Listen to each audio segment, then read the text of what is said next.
Bem-vindos, queridos ouvintes, a mais um mergulho profundo aqui no Fé em Letras. Que alegria estar aqui com vocês. Preparem os seus corações, porque hoje o tema é... Pois é.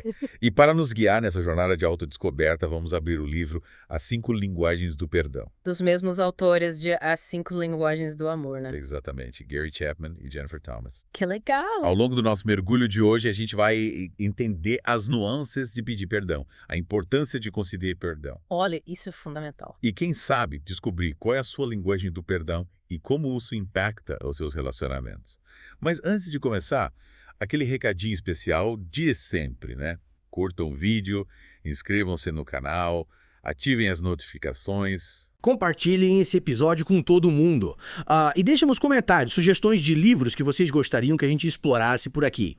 A sua participação é fundamental para que o Fé em Letras continue crescendo e levando essa conversa sobre fé e vida para mais e mais pessoas. E para me ajudar a desvendar todos os segredos do perdão, tenho a honra de receber um especialista em relacionamentos e em dinâmicas familiares. Bem-vindo! É um prazer estar aqui com vocês hoje, pronto para mergulhar esse tema tão essencial e muitas vezes desafiador. É verdade, perdão não é fácil mesmo, mas é como uma chave que abre a porta para a cura, tanto para quem pede quanto para quem perdoa. Sem dúvida. E o livro já começa nos mostrando isso com a história da Catedral de Coventry, na Inglaterra. Essa catedral é linda. Bombardeada durante a Segunda Guerra, ela foi reconstruída anos depois com a ajuda de um grupo de alemães.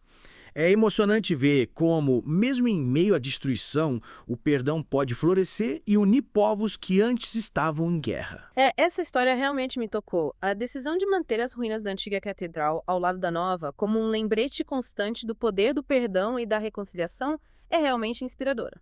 E nos mostra que o perdão não apaga o passado, mas nos permite construir um futuro diferente a partir dele. Exatamente. E o livro também nos presenteia com a história da Kiana, uma menina de apenas 7 anos. Uma menina. Que, ao reconhecer que estava praticando bullying com seus colegas, pediu desculpas sinceras e se dispôs a reparar o dano. Que linda história. E um sopro de esperança, né? É. Mostrando que a capacidade de perdoar reside em cada um de nós, desde a mais tenra idade. É verdade, a história da Kiana nos convida a refletir sobre a importância de cultivar o perdão desde cedo, criando uma geração mais consciente e compassiva. E falando em compaixão, chegamos ao ponto central do livro, as 5 linguagens do perdão.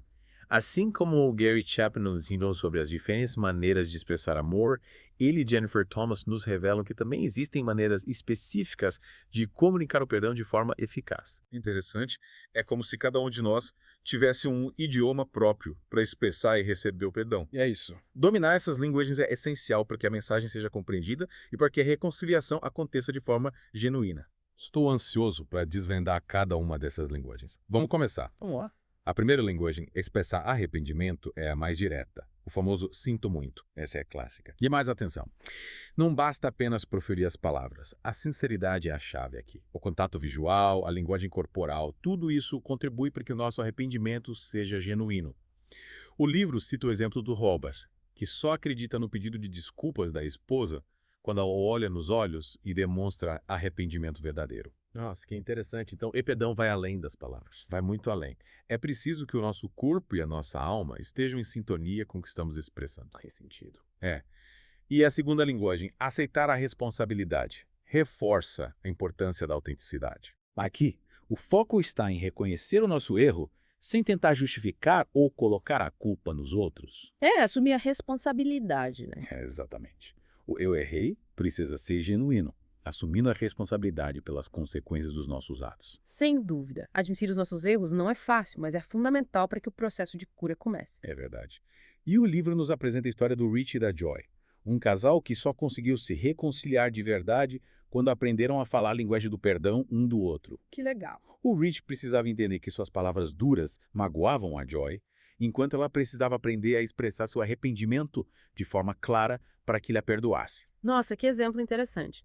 Essa história do Rich e da Joy é um ótimo exemplo de como a comunicação é essencial para que o perdão aconteça.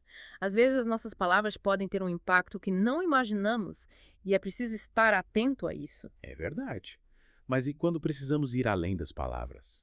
É aí que entra a terceira linguagem, reparar o dano, certo? É isso aí. Às vezes, pedir desculpas não é suficiente. Precisamos demonstrar nosso arrependimento com ações concretas que compensem o erro que cometemos. E adivinha só, o livro nos convida a usar as 5 linguagens do amor para reparar o dano que causamos. É super interessante. As linguagens do amor a serviço do perdão. É isso mesmo. Como isso funciona na prática? Imagine que você magoou alguém que se sente amado com palavras de afirmação. Reparar o dano, nesse caso, pode envolver elogiar essa pessoa, reconhecer seus esforços, expressar sua admiração por ela. Se a pessoa prefere atos de serviço, você pode se oferecer para ajudá-la em alguma tarefa ou fazer algo prático que demonstre seu arrependimento. E assim por diante, utilizando presentes, tempo de qualidade ou toque físico, de acordo com a linguagem do amor da pessoa que você magoou. Que ideia genial. Usar as linguagens do amor para curar as feridas e reconstruir pontes. O livro traz algum exemplo de como essa linguagem do perdão se manifesta na prática. Claro, tem a história do Dave que se reconciliou com o filho Jake através de um abraço apertado. E o caso do Steve, que enviou um e-mail para os colegas de trabalho corrigindo uma brincadeira de mau gosto que tinha feito com o Ben. Que bacana. Cada história mais inspiradora que a outra. Mas me fala, qual é a quarta linguagem do perdão? Estou curioso para saber. A quarta linguagem é demonstrar arrependimento genuíno. E aqui o foco está na mudança de comportamento. Não basta se arrepender do erro, precisamos mostrar que estamos dispostos a fazer diferente no futuro.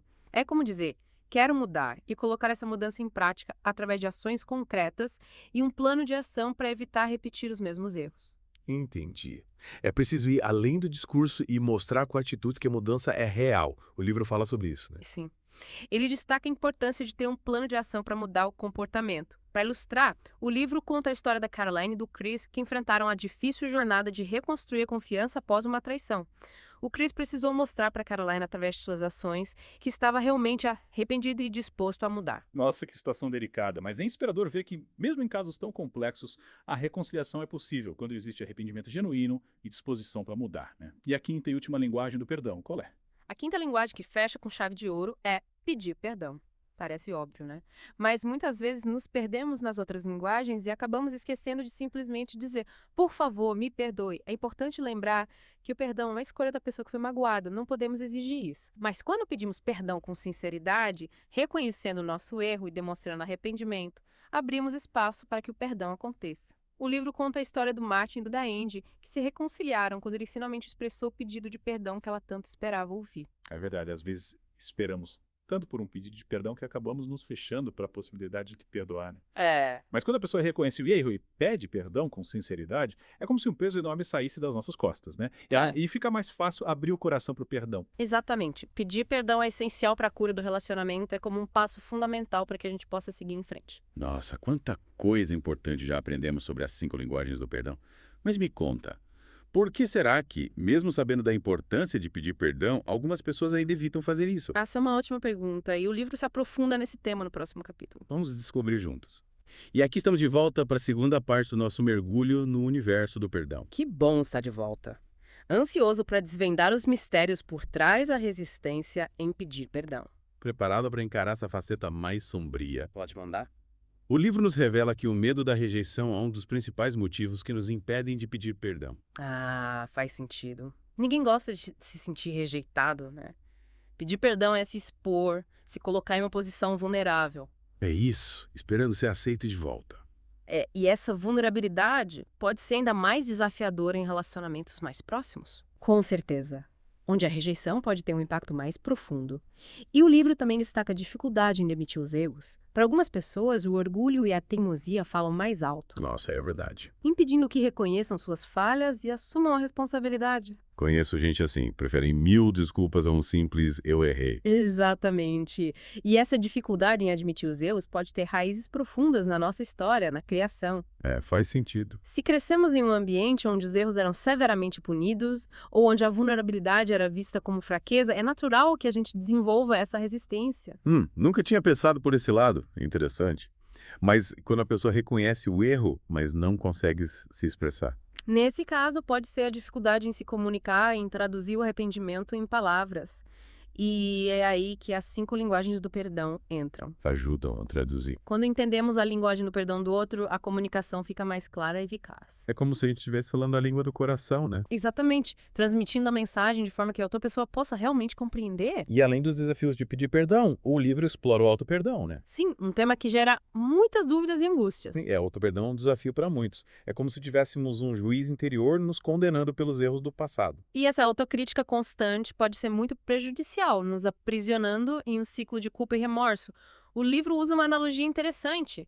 A construção com blocos de Lego. Ah, essa eu lembro. Adoro essa analogia. Imagine que você está construindo uma torre de Lego e de repente ela desaba. Qual é a sua reação? Frustração, mas logo junto os blocos e tento de novo. Exatamente. O fracasso faz parte do processo. É assim que a gente aprende. E com auto-perdão é a mesma coisa. Precisamos entender que errar é humano. E que podemos aprender com os erros. Em vez de nos condenar, precisamos nos perdoar, acolher nossa humanidade e seguir em frente. Usando a experiência como aprendizado. Exatamente. O auto-perdão é um ato de compaixão consigo mesmo. Mas e quando o perdão se faz necessário dentro da família? A família é o nosso porto seguro, mas também palco de grandes dramas, né? Com certeza. Os laços familiares são intensos e as feridas podem ser profundas. O livro explora diferentes tipos de relações familiares, como pais e filhos adultos, irmãos e até parentes do cônjuge. E da história da Marcy, que se reconciliou com os pais após anos de distanciamento. Que bom ver essa família se reencontrando. A história da Marcy é inspiradora. E o livro também conta a história do Michael, que se reconciliou com o irmão após um conflito por causa da lápide da mãe. Nossa, que situação. Mas mostra que perdão é possível, né? Sim, quando existe a disposição para dialogar, reconhecer os erros e buscar a reconciliação. Mas e quando precisamos pedir perdão para alguém da família do nosso cônjuge? Aí a situação fica mais delicada. São duas famílias, culturas e costumes diferentes, o que pode gerar conflitos. O livro conta a história de um casal que tinha problemas com a nora por causa das visitas inesperadas aos netos. Lembro. A nora se sentia invadida e pediu que avisassem antes. E aí o bicho pegou. Os sogros ficaram magoados, interpretando como frieza. Mas o livro nos convida a ter empatia. Os tempos mudaram, as famílias de hoje têm rotinas mais atribuladas. Antigamente era comum visitar sem avisar, mas hoje em dia, com a correria, as pessoas precisam se organizar. E o livro mostra que o casal precisava se desculpar com a nora pela falta de sensibilidade. As diferentes gerações têm necessidades e expectativas diferentes. O diálogo aberto e respeitoso é fundamental. Verdade. Às vezes precisamos rever nossos comportamentos e nos adaptar. Mas o perdão não se limita às relações interpessoais, certo? Como podemos falar de perdão em contextos mais amplos, como injustiças históricas e escândalos corporativos? É um tema complexo que nos leva a questionar os limites do perdão. Como perdoar aqueles que cometeram atos terríveis? É uma pergunta que nos convida a refletir sobre a natureza do perdão e sua capacidade de transformar. O livro nos deixa com uma provocação. E se o perdão fosse um estilo de vida? Uma pergunta que nos inspira a sonhar com um mundo mais justo, compassivo. Uau! Imaginar um mundo onde o perdão fosse a regra. Mas, na prática, como podemos cultivar essa cultura do perdão no dia a dia? Acho que o primeiro passo é cultivar o perdão dentro de nós mesmos, praticando o auto-perdão e buscando perdoar aqueles que nos magoaram. É como plantar uma semente, né? A partir dessa experiência pessoal, podemos inspirar os outros, criando um círculo virtuoso de perdão. Que se expande para as nossas famílias, comunidades e, quem sabe, para o mundo. E estamos de volta para a última parte do nosso mergulho no perdão, aqui no Fé em Letras. Mergulho final. É isso aí. E a galera tá participando, hein? Que legal. Muitas perguntas aqui nos comentários. Vamos a elas. A Maria pergunta, qual a dica mais importante do livro para a vida real? Boa pergunta, Maria. Uma das grandes lições é que o perdão é uma jornada, não um destino. É um processo, né? Leva tempo. Exige paciência, autoconhecimento e, principalmente, compreender as diferentes formas de se comunicar o perdão. A gente viu que cada um tem a sua linguagem. Identificar a sua linguagem do perdão e a das pessoas ao seu redor é fundamental para que esse processo seja mais leve e genuíno. É verdade. E o livro deixa claro. Não existe fórmula mágica para o perdão. Tem que se doar. Se colocar no lugar do outro, reconhecer os próprios erros e buscar a reconciliação com sinceridade. A Ana pergunta se o livro traz um passo a passo para aplicar as 5 linguagens no dia a dia. Não, o livro não tem um passo a passo rígido, mas tem vários exemplos e dicas de como usar cada linguagem. Tem um questionário no final. É verdade. Que te ajuda a identificar a sua linguagem do perdão e a de quem você se relaciona. Exatamente. A partir dessa autoconsciência, você pode começar a observar como você se comunica, como as pessoas reagem. É um exercício constante. De observação, diálogo e adaptação. É como aprender um novo idioma. Com o tempo, a gente fica mais fluente. A Luciana pergunta como lidar com frustração quando a gente pede perdão de forma genuína, mas a pessoa não perdoa. Essa é delicada, Luciana. Exige sensibilidade. O livro nos lembra que o perdão é uma escolha individual. Não podemos controlar a reação do outro. A gente faz a nossa parte. Pedindo perdão com sinceridade, demonstrando arrependimento. Mas a decisão final é da pessoa que foi magoada. E é importante respeitar o tempo do outro, né? Às vezes a ferida é profunda. A pessoa precisa de tempo para processar. A gente pode oferecer apoio, mas sem pressionar. Sem tentar acelerar a cura. Compaixão, entender que a jornada do perdão é única. E não se culpar caso a pessoa não consiga perdoar naquele momento. A gente fez a nossa parte. Reconhecemos o erro, pedimos perdão. E seguimos em frente.